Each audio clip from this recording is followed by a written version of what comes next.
start by thanking all of the people of British Columbia for taking part in this critically important democratic process. It's what we do in Canada, and it's what we do in British Columbia, and it's the right way to do it.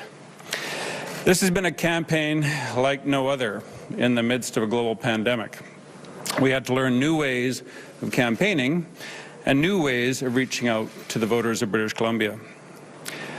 We had to find ways to keep everyone safe, and all of the parties and parties around the world are learning ways to campaign which do not involve crowds and involve a lot more virtual electronic contact with the people of British Columbia. To all our dedicated and passionate volunteers, I want to say a deep thank you. They've done an exemplary job of getting the story out to the voters of British Columbia who have made their decision. On a moment's notice, with a snap election, volunteers turned out, and that's a critical part of our democracy.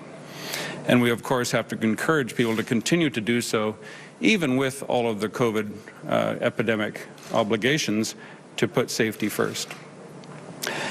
Our volunteers helped us to present a bold idea of where British Columbia might go, a positive vision for this province. And for all their hard work and determination, I want to thank all those volunteers.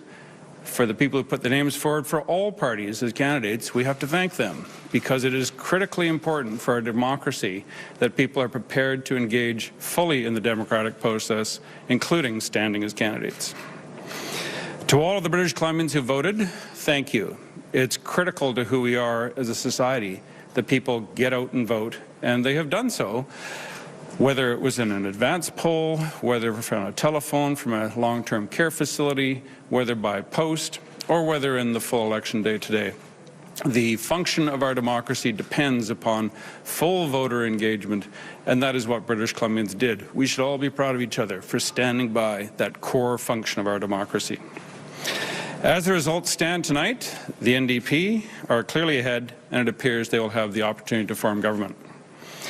But with almost 500,000 mail-in ballots still to be counted, we don't know what the final seat count will be.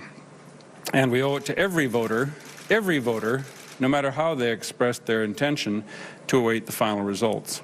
Elections BC has done an exceptional job of keeping us safe and keeping our democracy intact, and we need to all thank them for the good work. We have to wait for these results because everyone's voice needs to be heard. This has been an unprecedented election in terms of the level of mail-in ballots, and all of those voters have the right to have their vote counted and taken into account.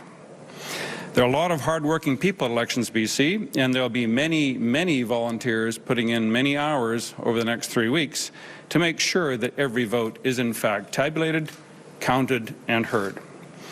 So on top of all my thanks to our campaign volunteers and the voters, I want to thank everyone who's working to deliver that final result. There will be hundreds upon hundreds of people doing long hours, doing fairly repetitive work to make sure our democracy is safe and that every vote is counted. I'm proud to have presented a bold plan on behalf of the BC Liberal Party to move our party into the future, to offer it to voters of British Columbia, and we will see what the final count says.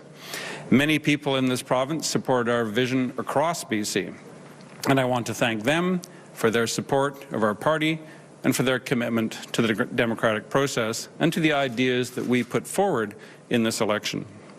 We'll have more to say going forward, but for now, we all have a responsibility to be patient, to respect the democratic process, and to wait the final results. Thank you.